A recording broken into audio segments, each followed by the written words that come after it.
Hello guys, তোমরা সবাই কেমন আছো? তো আজ হলো মহাসপ্তমী। তোমাদের সবার জন্য মহাসপ্তমীর শুভেচ্ছা রইল। তো আজ আমি আমার গ্রামের বাড়িতে যাচ্ছি, যেহেতু দুর্গা পূজা বলে কথা। এই জন্য আমরা লক্ষ্মী পূজা পর্যন্ত এই গ্রামের বাড়িতে থাকবো। আমার পিসি আগেই গ্রামের বাড়িতে চলে গিয়েছে। তো গাড়িতে যেতে যেতে হঠাৎ করে গাড়িতে একটা প্রবলেম হয়েছিল, তাই আমরা একটা দোকানে এসে দাঁড়িয়েছিলাম। তো দেখো, এখানে আমার কাছে একটা কুকুর চলে এসেছে। আমি যেখানেই যাই ওইখানে কুকুর বিড়াল সব আমার কাছেই চলে আসে। তো ওকে একটা বিস্কিট খাওয়ালাম। তো তারপর হলো বাবা এখানে ডাব দেখছিল, আমরা ডাব খাবো তাই।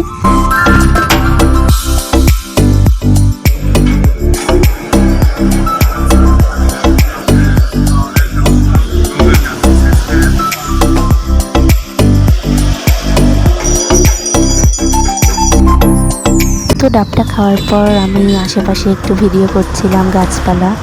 তো তারপর গাড়ি ঠিক হলে আমরা আবার বাড়ির দিকে যাচ্ছিলাম। তো ভিডিওটা আর বাড়াচ্ছি না, এই পর্যন্ত এন্ড করছি। তোমরা সবাই ভালো থাকবে, সুস্থ থাকবে। ভিডিওটা ভালো লাগলে লাইক করবে, আর যারা যারা এখনও আমার চ্যানেলটিকে সাবস্ক্রাইব করেনি অবশ্যই সাবস্ক্রাইব করবে।